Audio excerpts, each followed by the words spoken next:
বিশ্বকাপ নিয়ে সিদ্ধান্ত জানালো পাকিস্তান ক্রিকেট বোর্ড। দেশটির প্রধানমন্ত্রীর সাথে আলাপ শেষে বিশ্বকাপ খেলা ব্যাপারে ইতিবাচক বার্তায় দিল পিসিবি। তবে ভারতের বিপক্ষে ম্যাচ নিয়ে চমক দেখানোর আভাস দিয়েছেন পিসিবি সভাপতি মহসিন নকভি।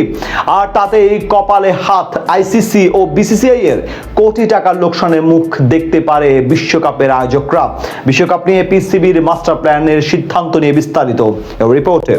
আসন্ন টি-20 বিশ্বকাপে অংশগ্রহণ করবে পাকিস্তান। রবিবার দেশটির প্রধানমন্ত্রীর সাথে আলাপ শেষে এমন সিদ্ধান্তই নিয়েছে পাকিস্তান ক্রিকেট বোর্ড। পাকিস্তানি সরকারের পক্ষ থেকে সোশ্যাল মিডিয়ায় এক পোস্টের মাধ্যমে বিষয়টি নিশ্চিত করা হয়। তবে বিশ্বকাপে অংশ নিলেও ভারতের বিপক্ষে ম্যাচে মাঠে নামবে না বাবার আজম, শাহিন শাহ আফ্রিদিরা। পাকিস্তান সরকারের অফিসিয়াল এক্স হ্যান্ডেল থেকে এক পোস্টে বলা হয়, পাকিস্তান সরকার আইসিসি টি-20 বিশ্বকাপ 2026-এ অংশগ্রহণের জন্য পাকিস্তান ক্রিকেট দলকে অনুমোদন দিচ্ছে। তবে 2026 সালের 15 ফেব্রুয়ারি ভারতের বিপক্ষে নির্ধারিত ম্যাচে পাকিস্তান ক্রিকেট দল মাঠে নামবে না। সম্প্রতি নিরাপত্তা শঙ্কার কথা মাথায় রেখে ভারত থেকে নিজেদের ম্যাচের ভেন্যু পরিবর্তন করার আবেদন জানিয়েছিল বাংলাদেশ।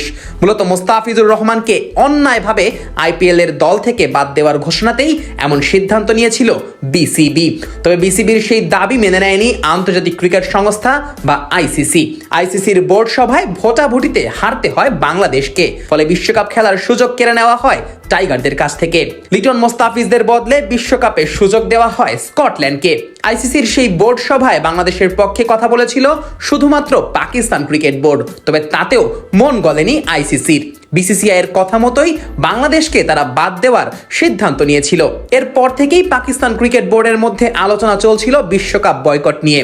এ নিয়ে পাকিস্তান জাতীয় দলের ক্রিকেটারদের সাথেও আলাপ করেছিলেন পিসিবি সভাপতি মহসিন নকভি। সেই সভায় বাবার আজম, শাহিন শাহ আফ্রিদিরা পিসিবির সিদ্ধান্তকে সাধুবাদ জানিয়ে তাদের পাশে থাকার অঙ্গীকার দিয়েছিল। যদিও তখনও পিসিবির পক্ষ থেকে কোনো সিদ্ধান্ত জানানো হয়নি।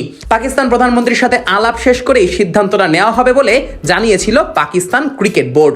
অবশেষে সেই সিদ্ধান্তটাই সামনে এলো। সরকার প্রধানের সাথে আলাপ শেষে জানা গেল বিশ্বকাপে তারা অংশগ্রহণ ঠিকই করবে, তবে ভারতের বিপক্ষে ম্যাচে মাঠে নামবে না বাবার আজমরা।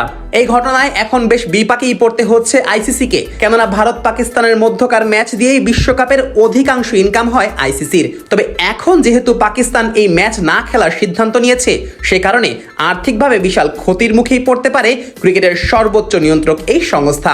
এমনকি বিশ্বকাপ আয়োজন নিয়েও এখন দেখা দিতে পারে বিশাল এক শঙ্কা।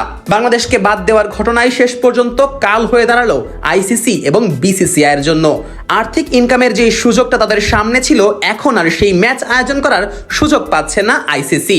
বিশ্বকাপ থেকে তাই এবার বিশাল আর্থিক ক্ষতির শঙ্কা দেখছে বিশ্লেষকেরা। প্রথমে বাংলাদেশকে বাদ দেওয়া এবং পরে পাকিস্তানের ভারতের বিপক্ষে ম্যাচ খেলতে না চাওয়ার সিদ্ধান্তে বিশ্বকাপের ভাগ্যে আদৌতে কি আছে সেটার জন্যই এখন অপেক্ষা করতে হচ্ছে ক্রিকেট ভক্তদের।